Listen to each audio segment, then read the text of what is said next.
One piece world में loyalty वफादारी भर भर के पड़ी है। और सच कहूँ तो मैंने भी वन पीस लॉयल्टी की वजह से ही देखना स्टार्ट किया था। मेरे सामने एक पोस्ट आई थी, लॉयल्टी इज इक्वल टू ज़ोरो, और वहां से शुरू हुआ था मेरा 1154 एपिसोड का सफर, जिसमें मैंने कई सारे ऐसे कैरेक्टर्स भी देखे हैं जो कि ज़ोरो जितने ही लॉयल है, और कुछ कैरेक्टर्स तो ऐसे हैं जिनकी लॉयल्टी की लेवल ज़ोरो से भी ज्यादा ऊपर है। तो आज की वीडियो का टॉपिक भी यही है, top 10 most loyal characters in One Piece, और छोटी मोटी रैंकिंग भी होने वाली है इस वीडियो में, तो एंड तक बने रहना और चैनल को सब्सक्राइब करना मत भूलना। नंबर 10 पर है एस, गोल्डी रोजर का बेटा और व्हाइट बियर्ड का second division commander. White beard को ज्वाइन करने से पहले एस का अपना खुद का क्रू था और उसका भी सपना था कि वो अपने फादर की तरह पायरेट किंग बने। लेकिन जब उसका सामना हुआ व्हाइट बियर्ड से, और व्हाइट बियर्ड ने जो उसकी मारी है ना, उसने अपना मकसद ही बदल दिया और वो व्हाइट बियर्ड का लॉयल बेटा बन गया और कई सालों तक व्हाइट बियर्ड के लिए काम करता रहा। लेकिन लास्ट में वो टाइम आ ही गया जब एस की लॉयल्टी टेस्ट की गई, और अकाइनो ने जब व्हाइट बियर्ड को गाली दी तो एस ने भागने की बजाय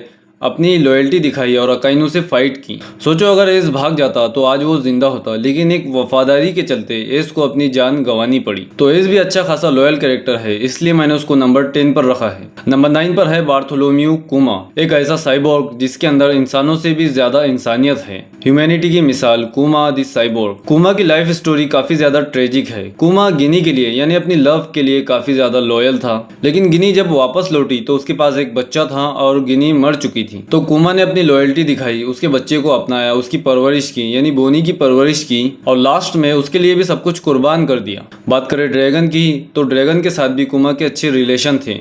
उसने ड्रैगन के लिए भी काफी ज्यादा लॉयल्टी दिखाई है। जैसे साबाओडी पर कुमा ने लुफी और उसके क्रू की हेल्प की, और ड्रैगन के कहने पर उसके क्रूमेट्स को टेस्ट किया। तो मैं तो कहूंगा कि कुमा की पूरी जिंदगी सेक्रीफाइस करने में ही चली गई। तो इससे ज्यादा लॉयल बंदा कोई क्या होगा, इसलिए मैंने उसको दिया है नंबर 9। नंबर 8 पर है ट्रफल्गर लॉ, वन पीस का सबसे कूल बंदा जिसके माँ बाप उसके बचपन में ही मारे गए और उसे डॉन क्यूटे फैमिली ने जगह दी, और डॉन क्यूटे फैमिली का एक इनोसेंट मेंबर कोराजोन उससे जुड़ गया। कोराजोन को उससे लगाव हो गया था एक फादर की तरह, और कोराजोन ने अपने लव, अपने प्यार को प्रूव करने के लिए अपनी जान दे दी और लॉ की जान बचा ली। लेकिन लॉ कभी भी उसके सेक्रीफाइस को भूला नहीं।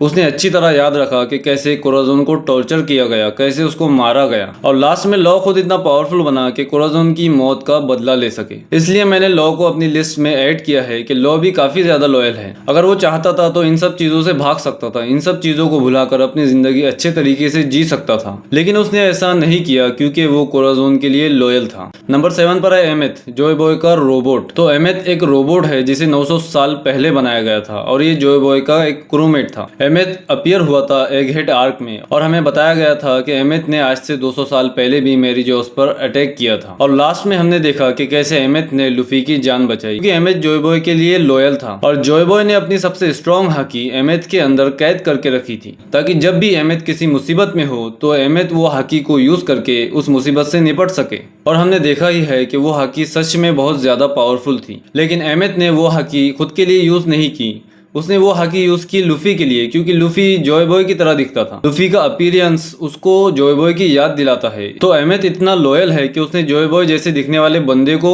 बचा लिया अपनी जान देकर। अब इससे ज्यादा लॉयल्टी क्या होगी। नंबर 6 पर है किलर। तो किलर यूस्टस किड का राइट हैंड मैन है और उसका सबसे लॉयल क्रूमेट भी है, और शायद ये किड के लिए उतना ही लॉयल है जितना लॉयल जोरो है लुफी के लिए। क्योंकि देखो, हम सबको पता है नथिंग हैपेंड वाला सीन जहाँ से जोरो फेमस हुआ था, तो वैसा ही एक सीन है किलर का भी, जिसे देखकर मुझे लगा कि भाई ये बंदा भी अपने कैप्टन के लिए उतना ही लॉयल है जितना जोरो लॉयल है लुफी के लिए। तो सीन कुछ यूं है कि किलर ओनिगाशिमा पर कैद था, इम्प्रिजन था, और उस टाइम ओरोची ने किलर से कहा कि तुम अपने कैप्टन किड की जान बचाना चाहते हो तो तुम्हें ये स्माइली फ्रूट खाना होगा। और हम सब जानते हैं कि स्माइली फ्रूट खाने में कितना ज्यादा रिस्क है, क्योंकि उसके सक्सेस रेट सिर्फ 10% है। फिर भी किलर ने वो फ्रूट खा लिया ताकि अपने कैप्टन की जान बचा सके। सोचो अगर किलर की जगह उसोब होता तो क्या वो ये रिस्क लेता। बहुत मुश्किल फैसला है भाई, और ये फैसला लिया है किलर ने, इसलिए किलर भी वन पीस के मोस्ट लॉयल कैरेक्टर्स में काउंट होगा, और मैंने इसको दिया है नंबर 6। नंबर 5 पर है लबून। तो लबून एक व्हेल है, एक मैसिव व्हेल, जो पिछले 50 सालों से रिवर्स माउंटेन पर रंबर पायरेट्स का वेट कर रही है, इंतजार कर रही है। तो रंबर पायरेट्स तो अब खत्म हो चुके हैं, उनका सिर्फ एक ही मेंबर बचा है, बुरुक द सोल किंग। तो लबून हमारी लिस्ट में इसलिए है क्योंकि वो रंबर पायरेट्स के लिए लॉयल है। उसने 50 सालों तक रिवर्स माउंटेन पर किसी का वेट किया है, और हम सब देखना चाहते हैं कि जब लबून और बुरुक आमने सामने आएंगे, वो एक दूसरे को पहचानेंगे, एक दूसरे को देखेंगे, पुरानी यादें ताज़ा होगी, आंसुओं की बारिश होगी, तो क्या सीन होगा। मुझे तो लगता है कि ब्रुक के पहले मेरे ही आंसू निकल आएंगे। तो लबून हमारी लिस्ट में नंबर 7 पर है और वो ये स्पॉट डिजर्व करती है। नंबर 4 पर है अकाज़ाया 9। तो अकाज़ाया 9 एक 9 लोगों का ग्रुप है जो कि ओडेन के रिटेनर्स है। मतलब ये लोग ओडेन की लेजेसी को लेकर चल रहे हैं या फिर उसको बरकरार रख रहे थे।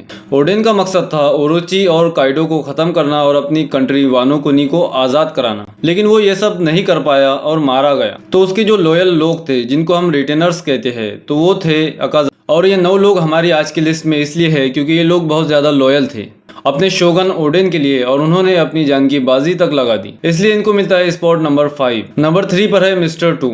तो mister 2 also known as Bon Clay. Bon Clay Baroque Works का एक मेंबर था और उस ऑर्गेनाइजेशन में एक बड़ी पोस्ट पर भी था।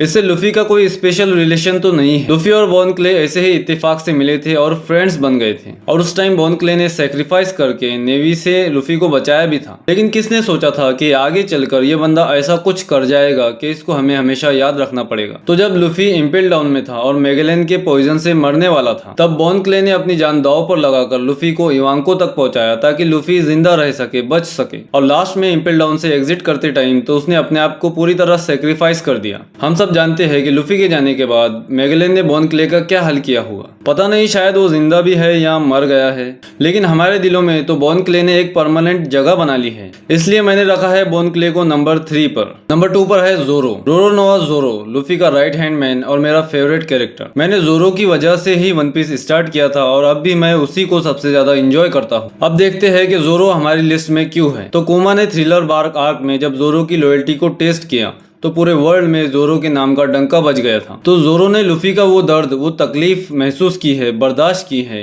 जो शायद कोई और करता तो मर जाता या फिर करता ही नहीं। तो भाई किसी के लिए जान देना एक अलग चीज है। हम लोगों को कह सकते हैं कि हाँ भाई हम तुम्हारा दर्द महसूस कर सकते हैं, समझ सकते हैं, लेकिन कोई भी किसी और का दर्द समझ ही नहीं सकता भाई, नहीं समझ सकता। लेकिन जोरो ने वो करके दिखाया, जबकि उसको पता था कि ये कितना खतरनाक है, फिर भी जोरो पीछे नहीं हटा। इसलिए लॉयल्टी और जोरो दोनों एक ही चीज हैं। इसलिए जोरो को मैंने दिया है स्पॉट नंबर 2। तुम तुम्हारे हिसाब से आगे पीछे कर सकते हो, लेकिन मेरे हिसाब से ये लिस्ट सही है। नंबर 1 पर है कीजरू। तो कीजरू जिसका नाम है बोर्सालिनो और ये एक एडमायरल है, नेवी का एडमायरल। और भाई जिसने भी वीडियो एंड तक देखी है वो यही सोच रहा होगा कि कीजरू को स्पॉट नंबर 1 क्यों मिला, आखिर किया क्या है उसने ऐसा। तो वही मैं बताने वाला हूँ, ध्यान से सुनना।